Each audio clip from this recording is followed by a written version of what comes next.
Pasal 22, Ahab memerangi Ramot Gilead. Nabi Tuhan berhadapan dengan nabi-nabi palsu. Sesudah itu, majulah Raja Israel dengan Yosafat Raja Yehuda ke Ramot Gilead. Raja Israel berkata kepada Yosafat, "Aku akan menyamar dan masuk pertempuran, tetapi engkau pakailah pakaian kebesaranmu." Lalu menyamarlah Raja Israel kemudian masuk ke pertempuran. Adapun Raja negeri Aram telah memberi perintah kepada para panglima pasukan keretanya, 32 orang banyaknya demikian, "Janganlah kamu berperang melawan sembarang orang, melainkan melawan Raja Israel saja." Segera sesudah para panglima pasukan kereta itu melihat Yosafat, mereka berkata, "Itu pasti Raja Israel." Lalu majulah mereka untuk menyerang dia, tetapi Yosafat berteriak. Segera sesudah para panglima pasukan kereta itu melihat bahwa dia bukanlah Raja Israel, maka undurlah mereka daripadanya. Tetapi seseorang menarik panahnya dan menembak dengan sembarangan saja dan mengenai Raja Israel di antara sambungan baju sirahnya. Kemudian ia berkata kepada pengemudi keretanya, "Putar, bawa aku keluar dari pertempuran sebab aku sudah luka." Tetapi pertempuran itu bertambah seru pada hari itu. Dan raja tetap ditopang berdiri di dalam kereta berhadapan dengan orang Aram itu, sampai ia mati pada waktu petang. Darahnya mengalir dari lukanya ke dalam palung kereta. Kira-kira pada waktu matahari terbenam, terdengarlah teriakan di sepanjang barisan tentara itu. Masing-masing ke kotanya, masing-masing ke negerinya. Raja sudah mati, maka pulanglah mereka ke Samaria, lalu mereka menguburkan raja di Samaria. Ketika kereta itu dicuci di tepi telaga Samaria, maka darah raja dijilat anjing. Sedang perempuan-perempuan sundal mandi di tempat itu, sesuai dengan firman Tuhan yang telah diucapkannya.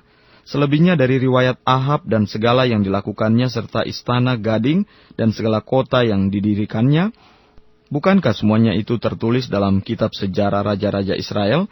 Demikianlah Ahab mendapat perhentian bersama-sama dengan nenek moyangnya. Maka Ahazia anaknya menjadi raja menggantikan dia. Yosafat Raja Yehuda. Yosafat anak Asa menjadi raja atas Yehuda dalam tahun keempat zaman Ahab Raja Israel. Yosafat berumur 35 tahun pada waktu ia menjadi raja, dan 25 tahun lamanya ia memerintah di Yerusalem. Nama ibunya ialah Asubah anak Silhi. Ia hidup mengikuti jejak Asa ayahnya. Ia tidak menyimpang daripadanya dan melakukan apa yang benar di mata Tuhan. Hanya bukit-bukit pengorbanan tidak dijauhkan. Orang masih mempersembahkan dan membakar korban di bukit-bukit itu. Dan Yosafat hidup dalam damai dengan Raja Israel. Selebihnya dari riwayat Yosafat dan kepahlawanan yang dilakukannya, dan bagaimana ia berperang, bukankah semuanya itu tertulis dalam kitab sejarah Raja-Raja Yehuda? Dan sisa pelacuran bakti yang masih tinggal dalam zaman Asa ayahnya, dihapuskannya dari negeri itu. Tidak ada raja di Edom, karena itu yang menjadi raja ialah seorang kepala daerah. Yosafat membuat kapal-kapal Tarsis untuk pergi ke Ofir mengambil emas, tetapi kapal-kapal itu tidak jadi pergi ke sana, sebab kapal-kapal itu pecah di Esion Geber. Pada waktu itu Ahazia anak Ahab berkata kepada Yosafat, "Baiklah, anak buahku pergi bersama-sama anak buahmu dengan kapal-kapal itu."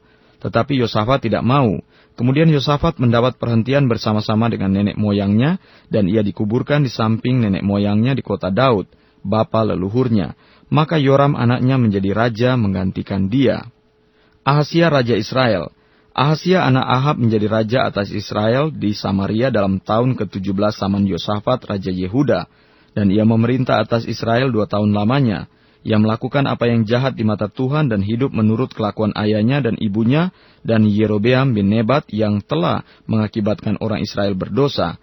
Ia beribadah kepada Baal dan sujud menyembah kepadanya, dan dengan demikian ia menimbulkan sakit hati Tuhan, Allah Israel, tepat seperti yang dilakukan ayahnya.